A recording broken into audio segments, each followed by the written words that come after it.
COVID-19 memberikan begitu banyak nasihat. Nah, semua makhluk, ya ayyuhalladzina amanu, orang-orang yang beriman itu diwajibkan memang untuk saling memberikan nasihat. Contoh, wal asri innal insana lafi khusrin illa alladzina amanu wa amilus shalihat. Ciri-ciri orang yang beriman dan beruntung itu yang sempurna di mata Allah, illa alladzina amanu. Pertama, dia beriman. Bukan cuma beriman, wa amilus shalihat. Imannya mampu menggerakkan tubuhnya untuk soleh secara sosial, memberikan sedekah. Di COVID-19 ini dia peduli terhadap driver ojol, guru-guru ngaji yang mau nggak mau talimnya berhenti. Tapi bukan cuma itu, kesempurnaan seseorang harus disambut lagi dengan rangkaian action berikutnya, watawasau bil haq watawasau bis sabr. Saling menasihati dalam hal kebenaran dan saling menasihati dalam hal kesabaran. Mungkin manusia kalau diingetin nama manusia besar kepala, lu juga manusia. Yang nasihatin orang miskin, yang dinasehatin orang kaya, nggak pernah mau denger. Padahal ada pepatah Arab yang bilang unzur maqala wala tanzur man qala. Lihatlah apa yang dikatakan, jangan melihat siapa yang mengatakan. Kita terlalu sering melihat orang dari casingnya doang. Dinasehatin sama manusia nggak bisa. Disentil pakai gempa bumi nggak mempan. Ditampar pakai tsunami juga nggak ngaruh. Akhirnya Allah ngejewernya nggak nanggung pakai COVID-19.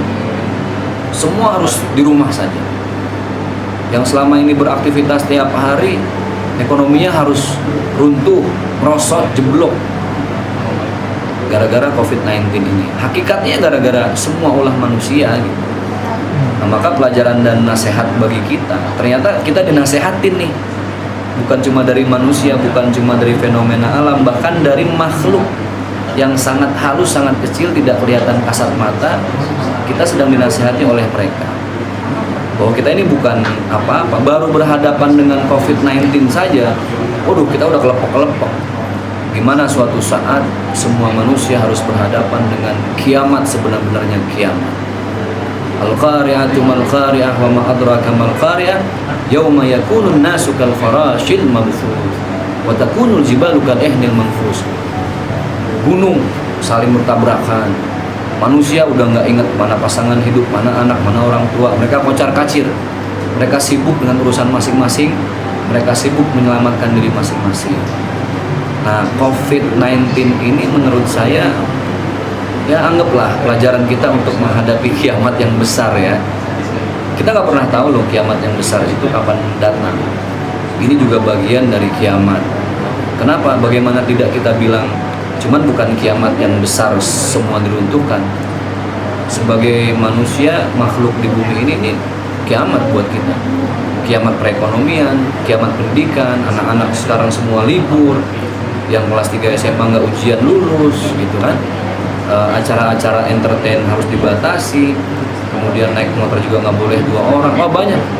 PSBB ini bagian dari nasihat juga buat kita bahwa kita ini nggak bisa berbuat apa-apa ketika sudah berhadapan dengan makhluk Allah yang jauh lebih kuat, bahkan tidak kelihatan kasat mata.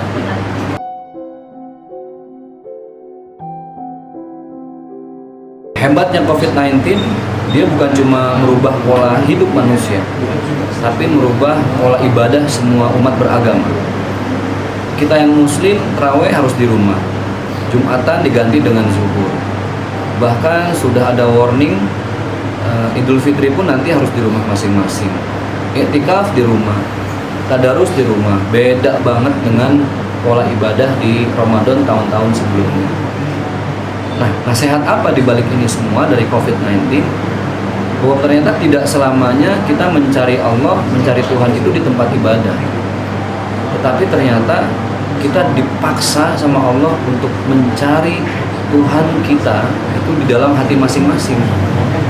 Selama ini mungkin kita banyak beribadah ke masjid, tapi nggak pernah peduli sama tetangga yang kelaparan. Selama ini kita rajin tadarus, baca Al-Quran di masjid, tapi nggak pernah peduli sama saudara yang lagi perlu uang karena musibah.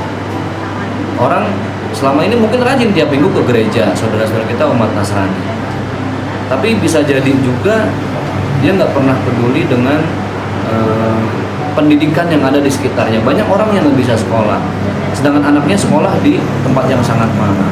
Nah, ini rangkaian nasihat yang begitu dahsyat, menjadi tsunami nasihat untuk semua yang ada di muka bumi ini, kita sebagai manusia.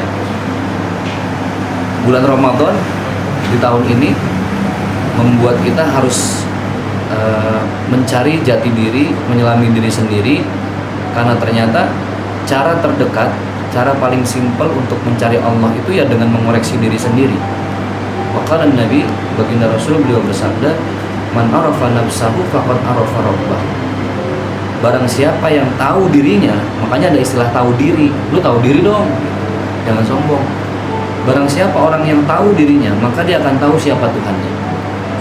Jadi kalau mau cari siapa Tuhan kita, siapa penggenggam nyawa dan pemilik alam semesta, ya ini di dalam diri sini. Banyak koreksi diri. Itulah bulan Ramadan ini kita harus banyak di rumah aja, manfaatnya supaya lebih banyak introspeksi diri.